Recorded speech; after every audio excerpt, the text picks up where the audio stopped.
Presque 10 morts par jour sur les routes au cœur de l'été. 290 personnes tuées au mois d'août. C'est une hausse spectaculaire. C'est presque 18% de plus que l'an dernier. On va s'y arrêter un instant ce soir. C'est le coup de fil du 18h. Bonsoir Emmanuel Barbe.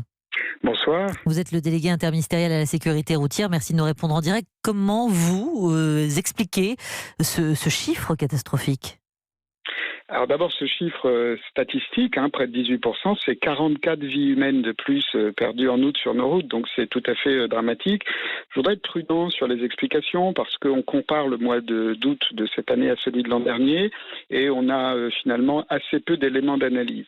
Ce qu'on voit simplement, c'est que l'an dernier, on avait un réseau de radars qui était en l'état et donc qui contribuait à faire respecter les limitations de vitesse qui ont entraîné pour les routes à 80 une baisse importante des morts. Donc c'est une explication. Je me demande aussi si le fait qu'il y ait toute une série de contre-vérités qui soient dites sur la sécurité routière n'a pas un petit peu contribué à un climat au fond de dégradation des comportements. On voit par exemple sur l'autoroute des comportements qu'on ne voyait plus jadis.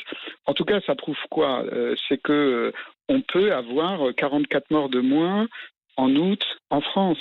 Et donc ceux qui disent qu'on a atteint un seuil, vous voyez, au fond, on montre bien que c'est faux, que moi j'arrive pas à me résoudre au fait que le août l'an dernier il y avait 44 morts de moins sur nos routes. Enfin, Emmanuel Barbe, ça arrive quand même à un moment où le gouvernement annonce un assouplissement, un retour aux 90 km/h dans certains départements. Ça a un effet, vous pensez? Il y a eu un relâchement des comportements cet été?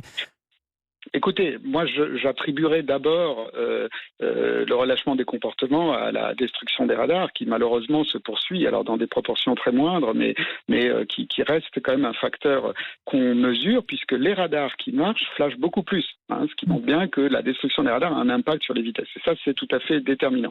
Combien de radars ne sont plus opérationnels encore aujourd'hui ? Alors vous savez bien que je ne donne pas de chiffres, mais vous aurez essayé. Mais simplement, il y a un autre point évidemment. Aujourd'hui, les gestionnaires de voirie qui ne sont pas l'État vont obtenir, enfin aujourd'hui ou demain, avec la LOM, la loi sur les mobilités, un droit éventuellement d'augmenter les vitesses. Je pense que dans les décisions qu'ils devront prendre, ce qui est en train de se passer, j'espère, devrait être pris en compte pleinement. Merci Emmanuel Barbe d'avoir répondu ce soir en direct sur Europe 1, délégué interministériel à la sécurité routière.